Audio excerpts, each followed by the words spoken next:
और कहा है कि अगर कांग्रेस आम आदमी पार्टी का अलायंस होता तो एडवांटेज होता दिल्ली में। मैं पृथ्वीराज चौहान जी के बयान से सहमत हूँ।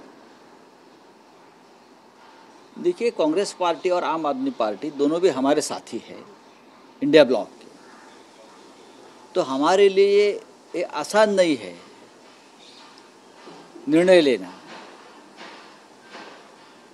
ऐसे बहुत से हमारे जैसी पार्टी है जिनको आसान नहीं है किसको समर्थन दे। हमने बार बार कहा है कि कांग्रेस बड़ी पार्टी है देश में, दिल्ली में आप बड़ी पार्टी है, तो चुनाव लड़ने का एक प्रेशर कार्यकर्ताओं का होता है, खास करके विधानसभा या लोकल बॉडीज। लेकिन दिल्ली में आम आदमी पार्टी, केजरीवाल जी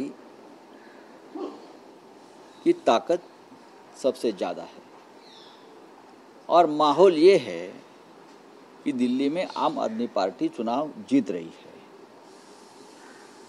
और अच्छे मार्जिन से जीत रही है। मुझे ये दुख है हमारे पार्टी को या उद्धव ठाकरे साहब को कि कांग्रेस और आम आदमी पार्टी इंडिया ब्लॉक के सम्मानीय सदस्य हैं। कांग्रेस तो नेतृत्व कर रही है इंडिया ब्लॉक, लेकिन केजरीवाल जैसे नेता को कंडेम करना, उनको देशद्रोही करार करना, इस प्रकार से कैंपेन करना, उससे हम सहमत नहीं है। चुनाव आप एक दूसरे के खिलाफ लड़ सकते हो, लड़ना भी चाहिए। हम लोकसभा में एक साथ लड़े, दिल्ली के विधानसभा की स्थिति अलग है, केंद्र शासित राज्य है, वहाँ चाहे कोई भी जीते, सरकार तो लेफ्टिनेंट गवर्नर चलाएंगे, अमित शाह चलाएंगे या मोदी चलाएंगे। चुनाव तो एक बहाना है, ये लोग किसी को काम करने नहीं देंगे। और बीजेपी तो वहाँ जीतने नहीं जा रही है, न कांग्रेस जीतेगी। लेकिन कांग्रेस ठीक तरह से चुनाव इस बार वहाँ लड़ रही है। फिर भी अगर दोनों एक साथ आकर लड़ते तो हमारे जैसे लोगों को खुशी होती कि हम सब एक साथ हैं। क्योंकि शिवसेना यूबीटी भी एक अहम हिस्सा है, आप शिवसेना यूबीटी किसको? नहीं, हमने इस बारे में कोई निर्णय नहीं लिया है, क्योंकि हम ये दुविधा में है। और हमारे कार्यकर्ता महाराष्ट्र में हम कांग्रेस के साथ हैं, लोकसभा में हम कांग्रेस के साथ हैं, आप भी हमारा साथी है। तो दोनों पार्टी ने बैलेंस रखना चाहिए प्रचार में। हम देखेंगे, अभी माननीय उद्धव ठाकरे जी के साथ हमारी चर्चा होगी, उद्धव ठाकरे जी निर्णय लेंगे, उसके बाद हम हमारा निर्णय देंगे। लेकिन हमारे जैसे बहुत सी पार्टियां हैं कि जो संकट में है कि दिल्ली में क्या करें। दोनों हमारे दोस्त हैं, दोनों के साथ हमारा एक रिश्ता है। तो अगर पृथ्वीराज चौहान साहब ने जो कहा है कि अगर दोनों एक साथ मिलकर चुनाव लड़ते तो बीजेपी के लिए ज़्यादा कठिनाई पैदा होती। हमारा जो दुश्मन है पॉलिटिकल, वो बीजेपी है, कांग्रेस और आप नहीं है। इंडिया अलायंस में इससे दरार पड़ने की उम्मीद नहीं, मुझे नहीं लगता है इंडिया अलायंस में। देखो, ये दिल्ली विधानसभा हो या मुंबई महानगर पालिका हो, ऐसे चुनाव होते हैं, वो कार्यकर्ताओं के ऊपर छोड़ देना चाहिए। हमारा जो अलायंस बनाया था इंडिया ब्लॉक का, वो लोकसभा के लिए बना था। तो आप उनको हर चुनाव से मत जोड़िए, चाहे ग्राम पंचायत का चुनाव है, नगर पंचायत का चुनाव है, कहा इंडिया ब्लॉक ये नहीं है। जो अलायंस बना था सबसे मजबूत, जिसने बीजेपी को हराया, वो लोकसभा के लिए बनाया था। चलो बोला।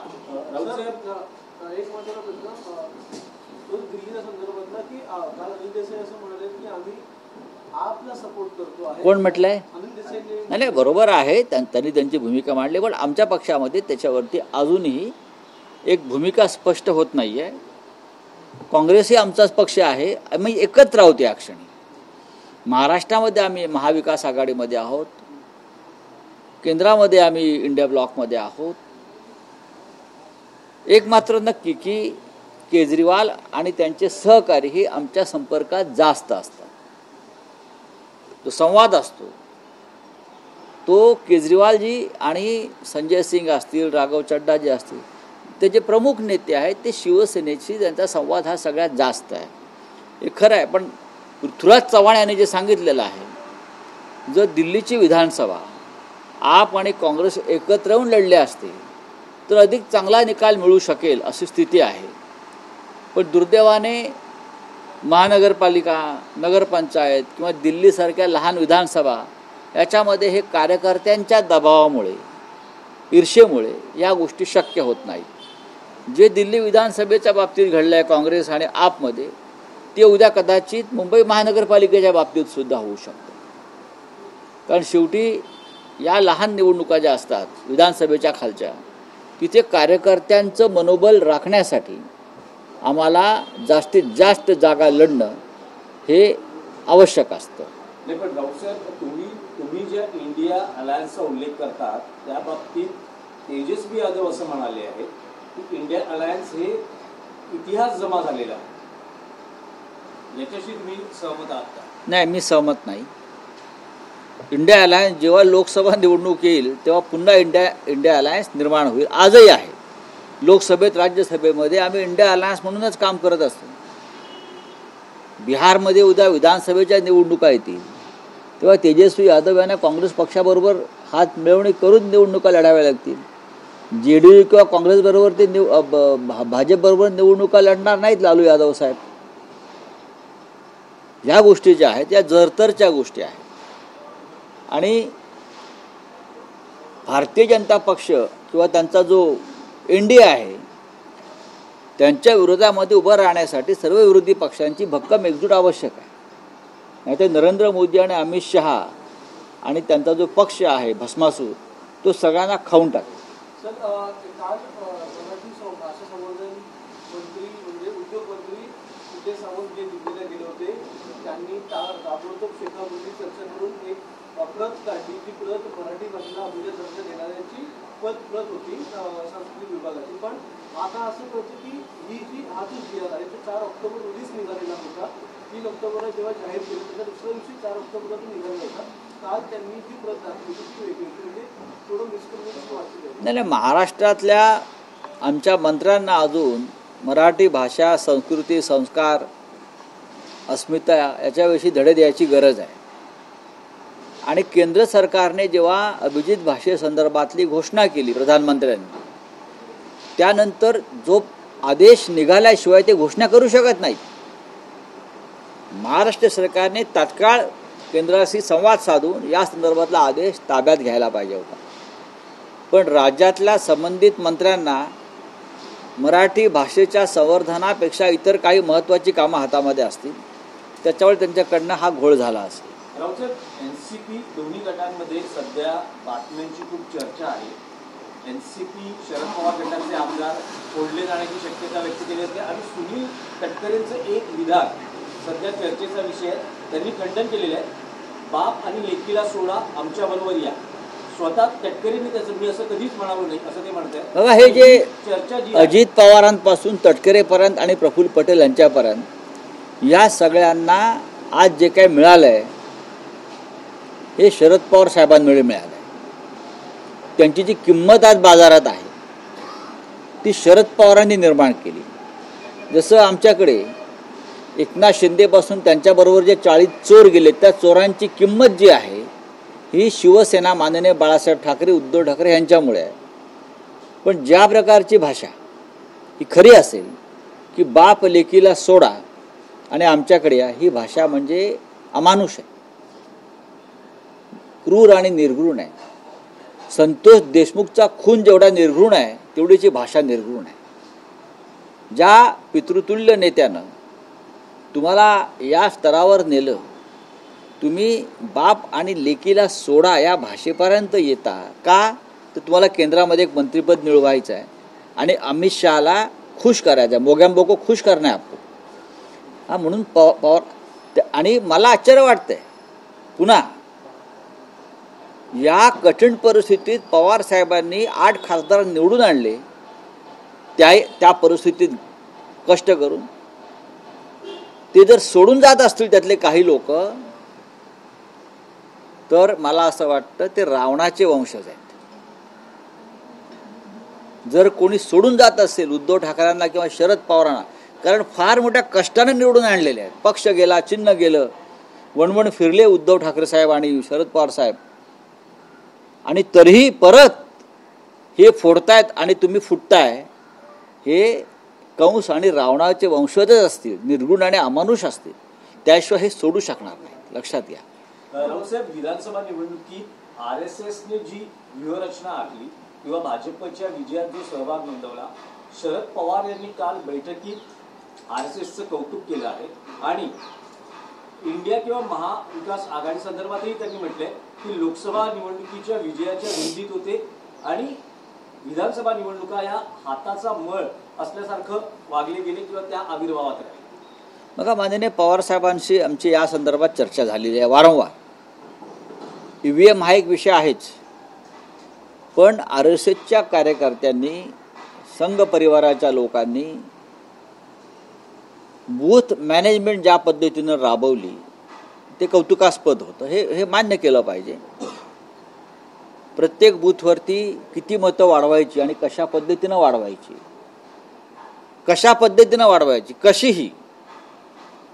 मग यंत्रणा विकत घेणं, यंत्रणेवर दबाव आणणं, प्रत्येक बूथनुसार त्यांनी काम केलं, त्याचा त्यांना फायदा झाला. गैरप्रकार नक्कीच प्रत्येक बूथवर झालेले आहेत, हेही आम्ही समोर आणले.